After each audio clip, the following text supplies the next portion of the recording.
Hello once again, welcome back inside the Tier 4 studio here in Morgantown, West Virginia for the Charleston Daily Mail. I'm a total mess in case you haven't noticed. Let's begin with the obvious. A domestic incident, if you will, at my house Sunday afternoon, laying on my bed. My beagle got very excited, decided to use my face and my arm as a catapult to chase something that she saw outside, even though she was inside. It looks worse than it feels, which is saying something because it hurt like hell and it looked like hell yesterday. The worst part, however, is not the appearance. It is the pain, because I'll let you in a little secret here. A 25-pound beagle stepping directly on your right eyeball is not good for your vision. Contacts hard to put in, hard to keep in. Went without those today out to practice. Mike, why don't you use glasses? Great question. Better answer. Been a while since I updated the prescription. This is on my to-do list soon because these were just not cutting it today.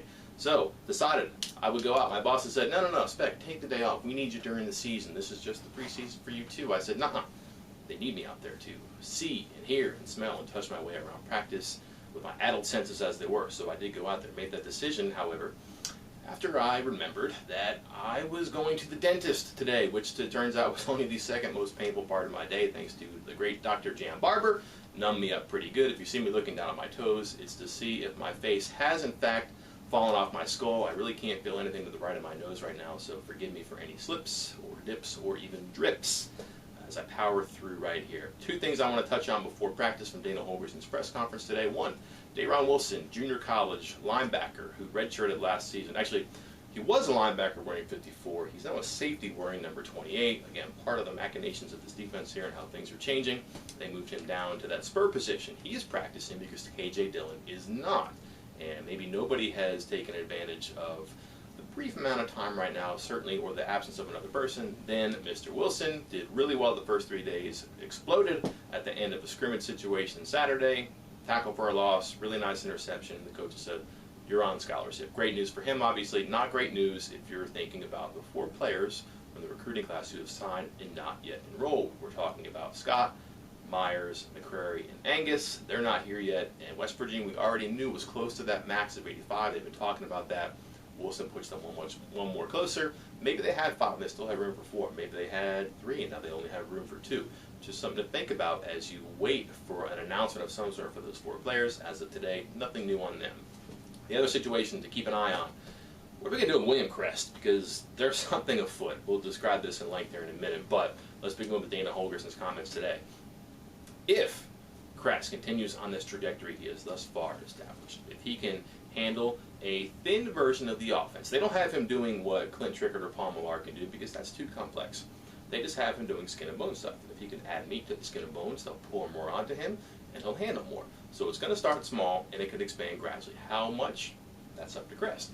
But what Dana Holgerson said today was pretty interesting. If the situation arises where Crest is really good at a handful of plays, call it a package of plays, he would love to have a package, have a role for Crest during the game. This is big. Dana Holgerson has loathed the idea of playing 2 quarterbacks within a game. If he would have done it last year, if he was going to do it at all, he never did. Doesn't like the idea because you're playing a guy who practiced maybe 15 or 20% of the time during the week. Although also, if you're giving that guy a package, you're taking away from the core of the offense. He is not like using a short yardage quarterback package similar to what Jared Brown did a couple years ago. He has never really liked the idea of using a wildcat package. If you had a really good high school quarterback who was playing receiver or running back for him and just wanted to switch it up every now and then to catch an opponent off guard, didn't like either of those because, again, it takes away from the core that he likes to work on during practice. But it seems like, if you can believe what Holgerson says on the 5th day of practice, it's up to Crest. If he can handle some things and what he does in those situations is better than what Trickett does in those plays, in those down and distance spots, they would love to play Crest. That's a major thing to keep an eye on there. Crest continues to be something of an oddball here because, yeah, you have that breakthrough role for him, something that Holgerson hasn't really done before. Maybe it comes to fruition, maybe it does not, but for the second time today that we saw, he was returning punts, and with the second team, and now not just catching and fielding them like he was in the first day, but breaking up field against semi-live action. This wasn't hit, tackle, take him to the ground, but they went down and they covered, and he ran around blocks, and he tried to get up the rail. Interesting. I made sure I had witnesses this time. Again, I've got one good eye, and really no good eyes if I don't have my contacts in, and I asked people next to me, hey, 16 gold, Crest, return punts. They said, yeah. Somebody from the staff walked by, and I said, why are you having Crest return punts for fun? And he goes, Not great depth of that answer, but that's at least the dedication I have in my job. Other parts of practice that were interesting, they did a couple of plays for a scrimmage situation for us. Really live offense versus defense, ones versus ones, two versus twos. I wouldn't call it a scrimmage actually, but we got to see a handful of plays. Your lineups on offense and defense, nothing really exotic. Tackle to guard on the offensive line, as expected. Pankey, Spain, Orlowski, Lewinsky, and Lucas. Trickett was your quarterback. Your running backs were Smith and Smallwood. Smith and Smallwood. Your receivers, White, Alford outside, Schwartz inside.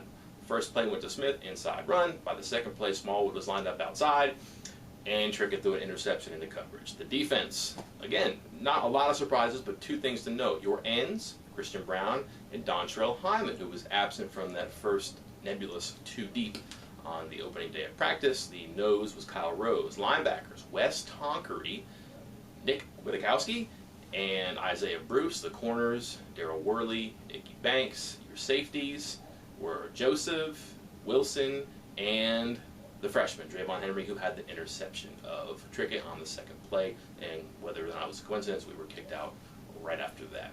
So more things to keep an eye on there. The progression of Henry, is it staying power, or is it just one good day? Let's see what a guy like Tonkery can do at linebacker. He hasn't been healthy in a while, but he's back at home in the outside linebacker position. And how does Shaquille Riddick adapt as really one of the two newcomers on the defensive side of the ball? Hyman's a pretty good player. They have some options out there. Maybe it was just a day where they put Hyman first and Riddick second or third. Who knows? But those are things we wanted to keep an eye on before. Defensive end, Riddick. Free safety, Henry. Saw Henry pop up today. Didn't see Riddick. We'll keep an eye on things in the future. Thanks for stopping by. Take time to tell your friends, take care of yourself. I'm Mike Casazza for the Charleston Daily Mail.